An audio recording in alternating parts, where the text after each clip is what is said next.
المشاهدين، أهلا وسهلا في حلقة جديدة من تحليل زين لكرة السلة. الجولة رقم 17. طبعا ويانا في التحليل الكابتن علي عبد الغني، أهلا وسهلا اهلا فيك. وسهلا فيك ابو علي. طبعا كابتن علي، بداية قبل لا نبدي أي شيء أحب أهنيك وأهني اتحاد السلة وأهني عشاق كرة السلة بشكل عام على السنة الجديدة، وإن شاء الله تكون خير وسلام على الأمة بشكل عام. الجولة رقم 17 مباراة قوية كانت، بداية قوية ما بين نادي المنامة ونادي الرفاع، انتهت بفوز المنامة 79 مقابل 74.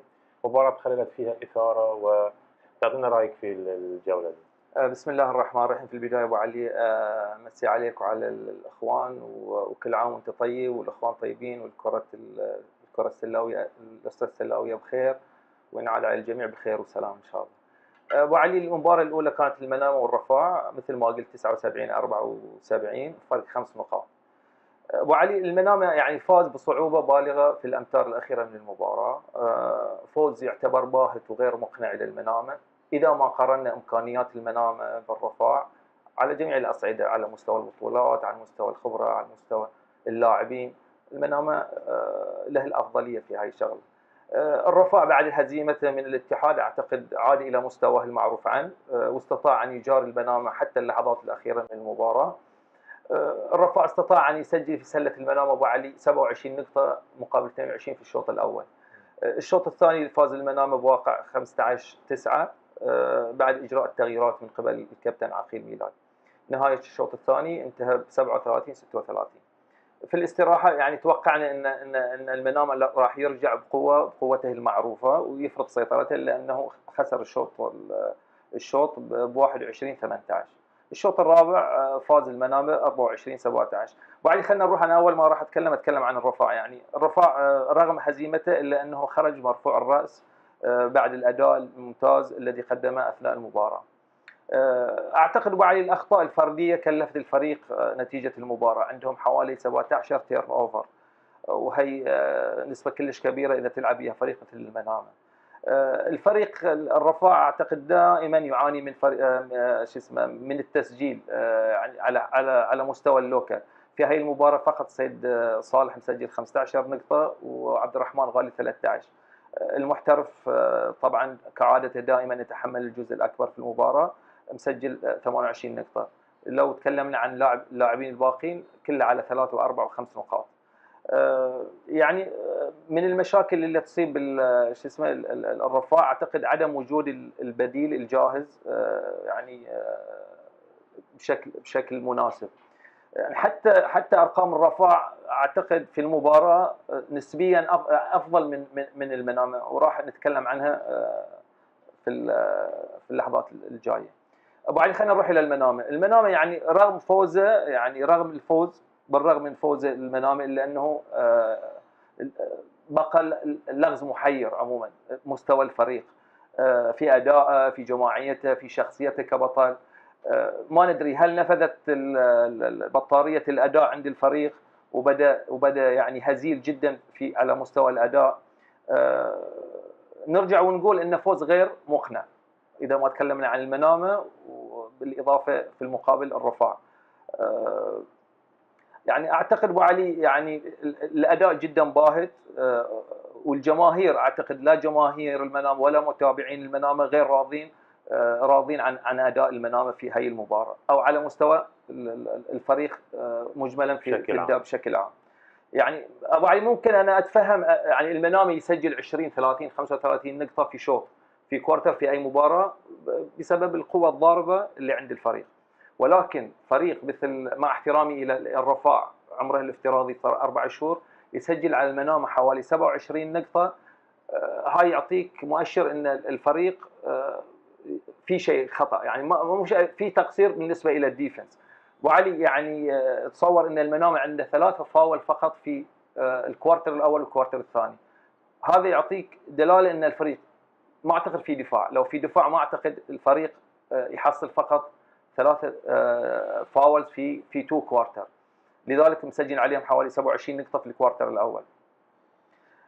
حتى معدلات التسجيل عند المنامه جدا نازله، اذا ما استثنينا محمد حسين اللي هو كان في هالمباراه سجل 14 نقطه، وحسن نيروز 12 نقطه. باقي اللاعبين كلهم اقل من 10 نقاط.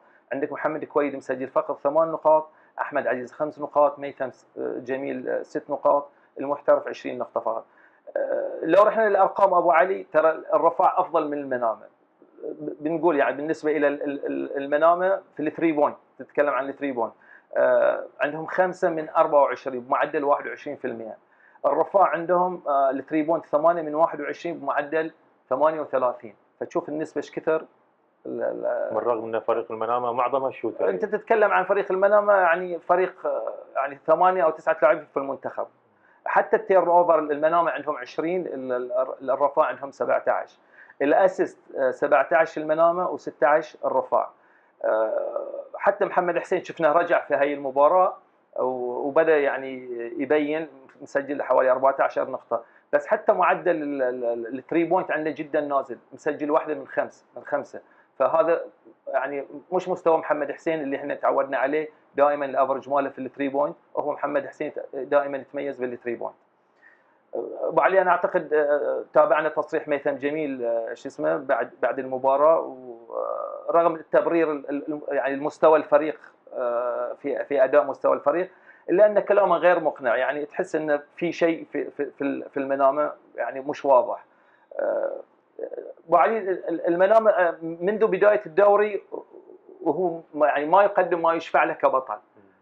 حتى من القسم الاول الى القسم الثاني دائما المباريات يحسمها في الامتار الاخيره، دائما يخرج من عنق الزجاجه في الامتار الاخيره، سواء يعني حتى يعني هي الفرق المتوسطه. يعني الرفاع يمكن الحين حاليا سابع سادس، حتى شفنا احنا ويا الفرق الثانيه نفس الشيء بنفس الصوره. احنا متعودين على المنامه دائما يضرب بقوه منذ البدايه. لذلك اعتقد المنامه مستوى لحد الان يعني ما يقنع المتابعين ولا الجماهير. مبهم صحيح. لحد الان هو لغز. يعني انا احس ان في لغز في الفريق يحتاج الى حل من قبل القائمين على نادي المنامه.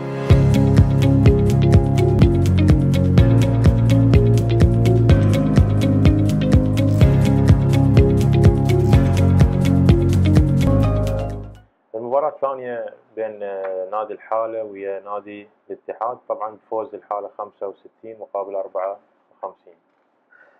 ابو علي المباراة الثانية الحالة والاتحاد 65-54 بفارق 11 نقطة انتهت الى الحالة. المباراة ابو علي فقيرة فنيا، اداء غير مقنع من الفريقين. الاتحاد اعتقد اكتفى بفوزه على الرفاع وما زال يعيش نشوة الفوز.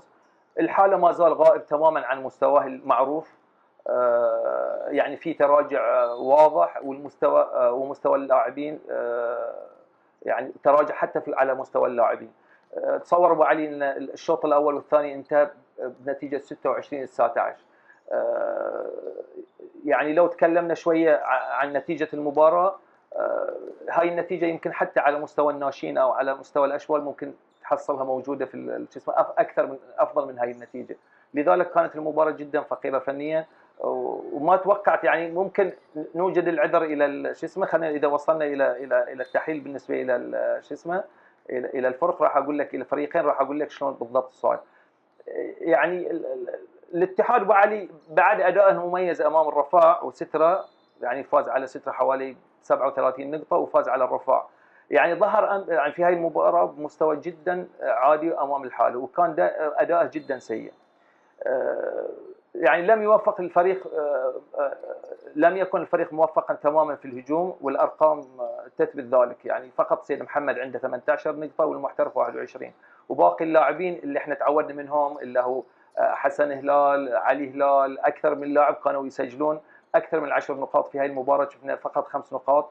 علي هلال مسجل 4 نقاط، حسن هلال مسجل 3 نقاط، علي غدير 6 نقاط. لذلك المباراه هي كانت جدا سيئه بالنسبه الى الاتحاد. حتى معدل الثري بوينت اللي متعودين فيه احنا دائما فوق ال 30 عندهم 4 من 27 بمعدل 15%. لذلك الاتحاد ما كان بالصوره المطلوبه. الحاله ابو علي يعني قد نتفهم مستوى الاتحاد في هذه المباراه، يعني لم يظهروا بمستوى جيد على اساس انه فريق صغير وقاعد يقدم مستويات، ودائما الفرق اللي تنقصها الخبره دائما تكون اب اند داون في مستوياتها. بس يعني ولكن الحاله يعني حاله يحتاج الى اعاده نظر في التقييم.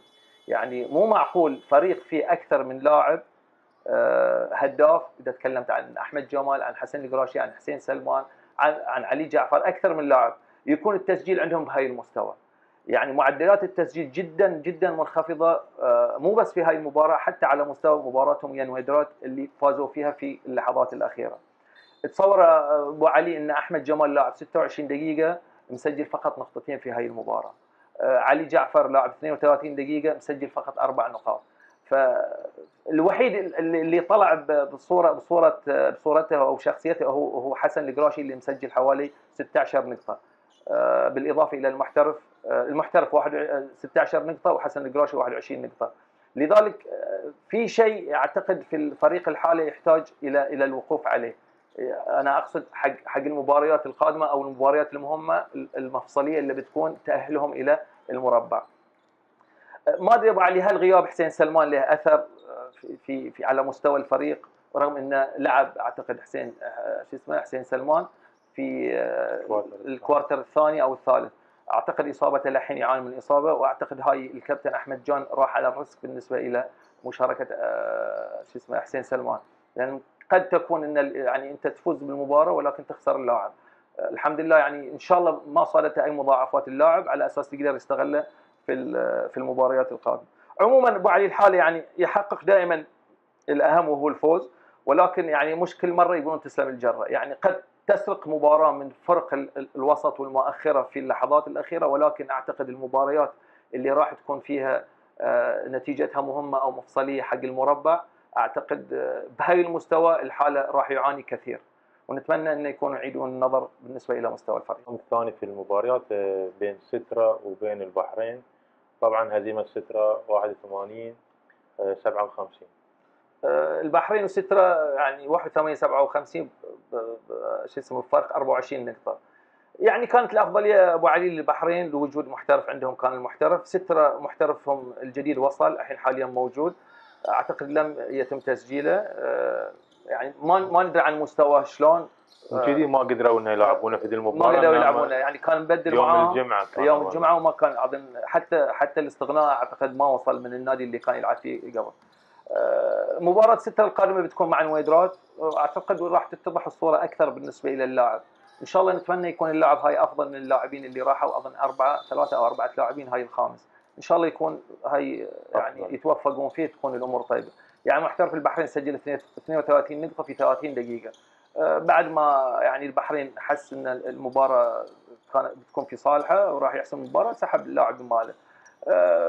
يعني لاعبي سترة في اكثر من لاعب تعدى 15 نقطه، بدت يعني الكيمستري يكون موجود في الفريق. بعد اعتقد فريق سترة يحتاج الى السبيسنج في الاوفنس، يعني المساحات. عندك محمد الحمراوي، لهم هذه على عيسى، اكثر من لاعبين بالامكان اذا تعطيهم مساحات ال1-1 يقدرون يسوون لك شغل وايد افضل. اعتقد يحتاجون الى سبيسنج، اذا الكابتن نجاح استغل هاي الشغله راح يكون الفريق في مستوى افضل. انت راضي عنهم هالمره؟ الحمد لله. الحمد لله. اشوى. طبعا المباراه اللي عقب ما بين المحرق وما بين سماهي، طبعا فوز المحرق 133 مقابل 75. يعني مباراه من جانب واحد، استطاع المحرق ان يفوز بفارق حوالي 58 نقطه. نقول هارد لك لسماهيج، ومحرق ان شاء الله نشوفه افضل في المباريات الجايه. المباراه اللي هي اخر يوم اللي هي بتكون في الجوله، يعني الاهلي ومدينه عيسى 80 51. الاهلي ومدينه عيسى 80 51. يعني الفريقين لعبوا من غير من غير محترفين. نتيجه متوقعه يعني حسب فرق الامكانيات. الاهلي تسيد المباراه منذ بدايتها وفاز باريحيه بفارق حوالي 29 نقطه.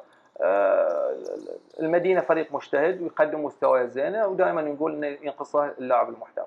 طبعا بس ملاحظه كابتن على فريق مدينه عيسى، ملاحظه المباريات الاخيره كان يلعب كرة صح، يعني من رغم انه عنصر الشباب اللي عنده ملفت كان للنظر في الاخر مباريات. يعني انا اعتقد تحضير الكابتن صالح الحداد الى المباريات اشوفه يعني قاعد يحضر بشكل زين، وهذا يعني قاعد يطالع فيديو وقاعد يطبق. نشوف حتى مش في هالمباراه، حتى مباراه الودرات ازعج الودرات كثير. صحيح. يعني محترف النويدات معدل ماله دائما فوق 30 نقطه، وهو طلع هاي بثمان نقاط. يعني الامتار الاخيره هي اللي خسرته، لذلك اعتقد الكابتن صالح قاعد يعني يحضر الى المباريات بشكل صحيح، ولكن نقص الخبره، البنش يمكن ما يساعده، عدم وجود محترف. لو هناك محترف اعتقد فريق المدينه يكون له شان اخر. في آخر مباراة في الدوري أو في الدور 17 ما بين النويدرات وما بين النجمة انتهت لصالح النويدرات 83-77. مباراة جدا مثيرة ابو علي، هذه يعني كانت كلوز جيم. انتهى الشوط الاول بالتعادل 18-18.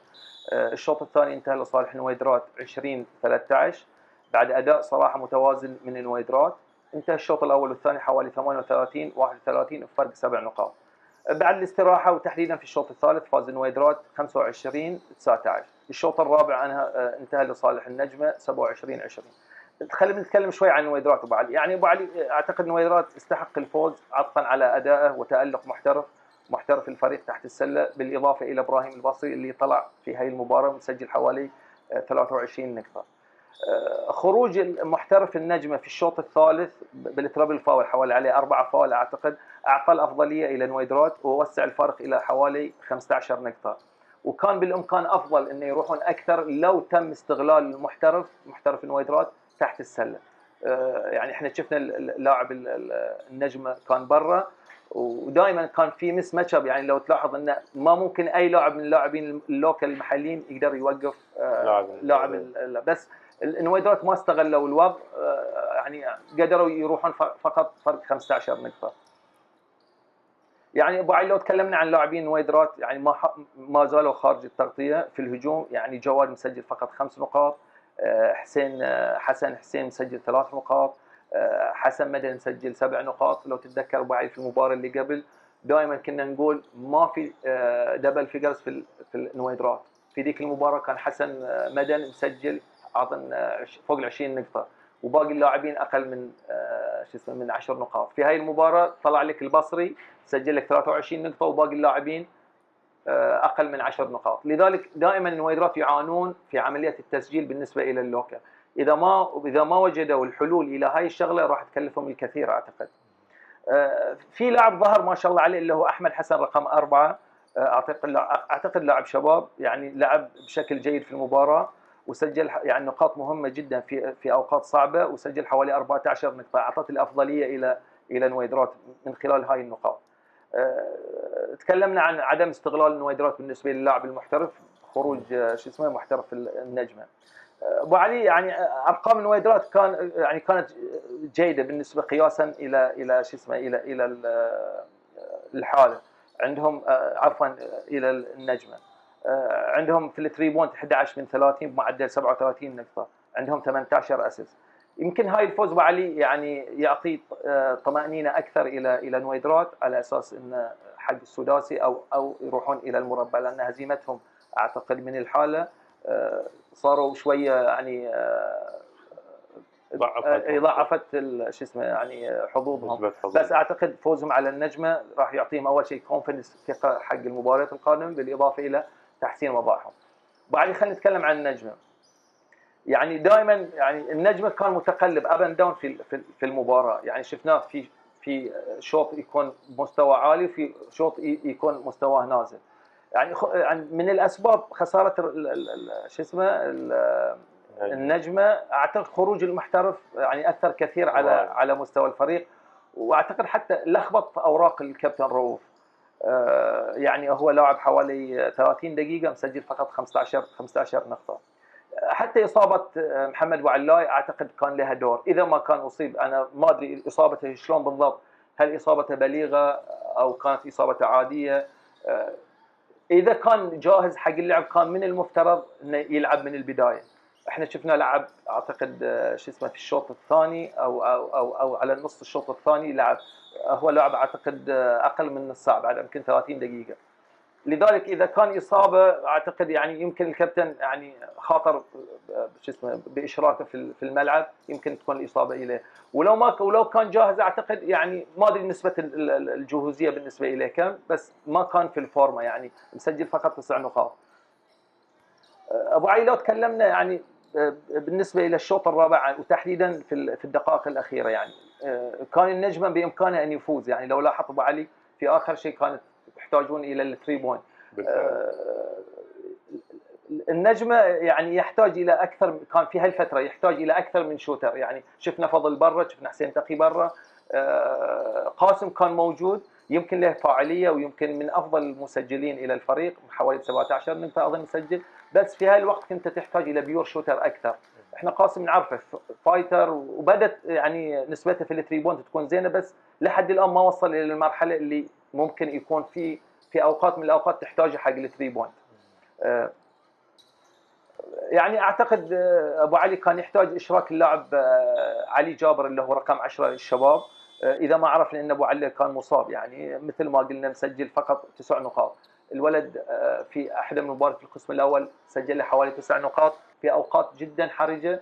اعتقد هاي الولد يستحق شو اسمه ان يحصل منت ويحتاج الفرصه، كان بيساعد جدا بيساعد. وطبعا روف اخبر بلاعبينه. ابو علي احنا دائما نقول ان النجم اذا لم يوفق في الثري بوينت يكون خسران، ودائما احنا نعطي ارقام على اساس احنا ما نتبلى على شو اسمه على اي فريق. يعني شوف احد اسباب هزيمه النجمه الثري بوينت. الثري بوينت عنده 6 من 33 بمعدل 18 نقطه. انا دائما اقولها هاي المعادله، متى ما كان النجمه في يومه ومتوفق في الثري بوينت لا غبار عليه ويفوز. اذا ما وفق هني سؤال شنو البديل الى الثري بوينت. دائما احنا نقول هاي الشغله.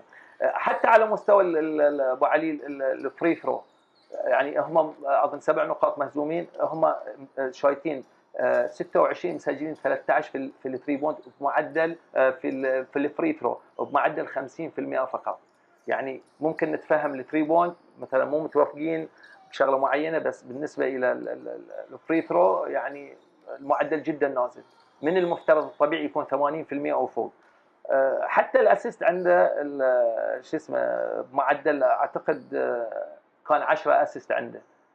النقطه الاساسيه ابو علي بالنسبه الى خساره النجمه يمكن هاي الشغلتين، الاعتماد على الثري بوينت بالاضافه الى الفري ثرو. لو كانوا سجلوا الفري ثرو ارد اعيد واكرر الفري ثرو، لو مسجلين من ال 26 على الاقل 20 يمكن يفوزون.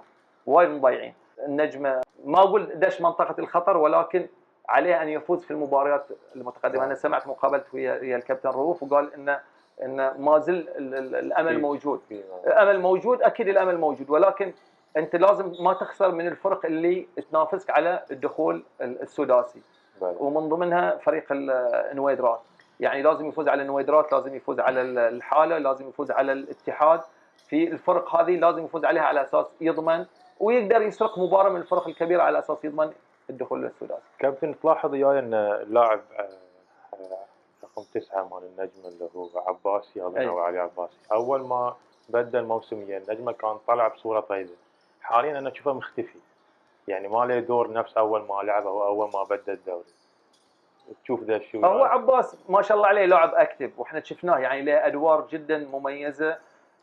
بس في المباراه الاخيره ما يعني بين. يعني شوف فوز النجمه على المحرق اعتقد في القسم الاول، اذا ما خانني شو اسمه خانتني الذاكره، فازوا. احد الاسباب الفوز اعتقد شو اسمه عباس جوادي كان له دور كبير بالنسبه الى الديفنس.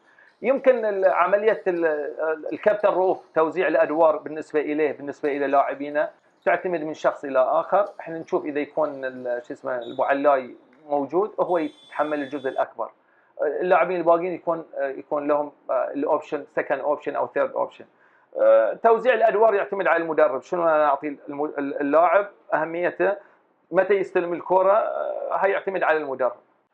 طبعا في نهايه المطاف نشكر الكابتن علي، ولا ننسى اعزائي المشاهدين نشكر عمار كوفي على استضافة الحلقه في المحل مالهم. ان شاء الله نلاقيكم في الحلقه الجايه وانتظرونا.